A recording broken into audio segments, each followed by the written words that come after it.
Falling to his knees, Rupert began to frantically dig at the drenched earth to free the box from its tomb. Kara, using sharp claws, eagerly lent aid. The boy's thoughts were wild, for surely he'd uncovered a treasure. His grandparents must be very poor to live as they did.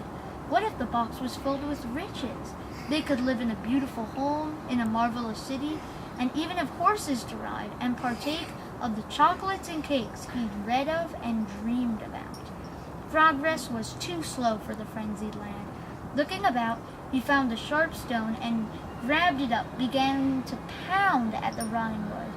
A jagged opening was soon created. Then, in a slow motion and dreamlike movement that would change his life forever, Rupert reached in and drew out a sword.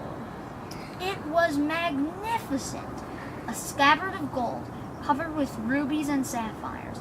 It felt very heavy in Rupert's 10-year-old grasp. In disbelief, he drew the blade. It gleamed inexplicably despite its long burying. The boy was overcome with an alien emotion, an overwhelming connection to this resplendent object. Rupert knew with certainty that exhilarating triumph and overwhelming sorrow were somehow attached to it. Gripping it fiercely as his heart pounded, he fought back tears whose source he could not name. After a long while, he gently kissed the sword and lay it down upon his cloak to protect it from the wet earth. He then turned eagerly back to the box and reached in again. This time, a fabulous necklace emerged, a glorious red ruby of enormous size surrounded by a circle of sparkling diamonds on a long chain of heavy silver. It was indeed dazzling, and Rupert had seen nothing like it. He felt the same emotion tie as he had towards the sword, and examined it reverently a long moment before laying it carefully upon his cloak as well. There was yet another article awaiting Rupert's discovery. He pulled it out, at first uncertain as to what it might be. It was a beautifully carved large silver oval with a hand grip, 3 sapphires forming a triangle upon it. Intrigued, he turned it over to suddenly realize that the object was a looking glass. He had never seen his own reflection, and what he beheld startled him greatly. His face was of astonishing beauty, with striking and harmonious features rarely to be seen.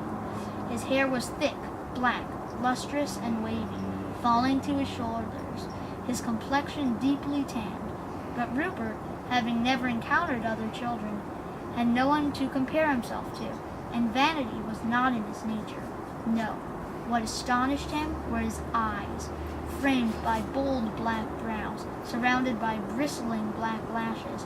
They were extremely large and of an amazing, blazing, golden color. They almost seemed to glow like beacons of light. His thoughts raced back to his grandparents' eyes.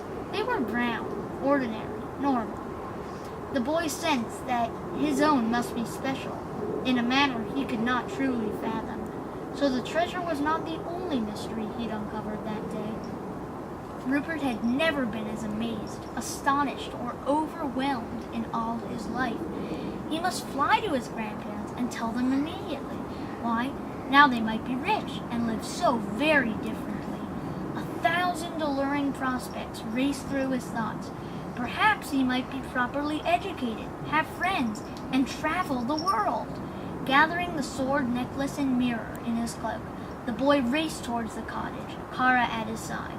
He tried to envision his family's reaction when he displayed his find. They'd lived in the forest all their lives and yet never known of this treasure themselves. How proud of him they'd be. Or such was Rupert's hope. They could be most unpredictable. But this was too great a secret to keep. It was astounding. As the boy approached home, he bid Kara farewell. His grandmother never permitted his friends inside.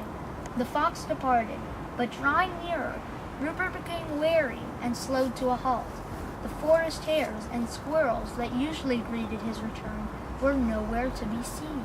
The familiar sounds, his grandfather planting in the garden or chopping wood, his grandmother cooking or washing in the street, nothing of that reached his sharp ears.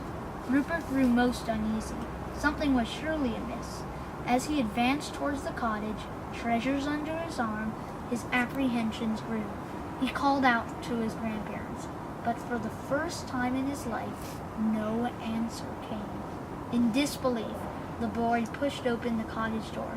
He called out yet again, but only an eerie silence greeted him. The boy with golden eyes stood stock still in the doorway of the only home he'd ever known. At that moment, Rupert knew the truth. It struck him like a terrible blow. His grandparents were gone. They weren't ever coming back. The end.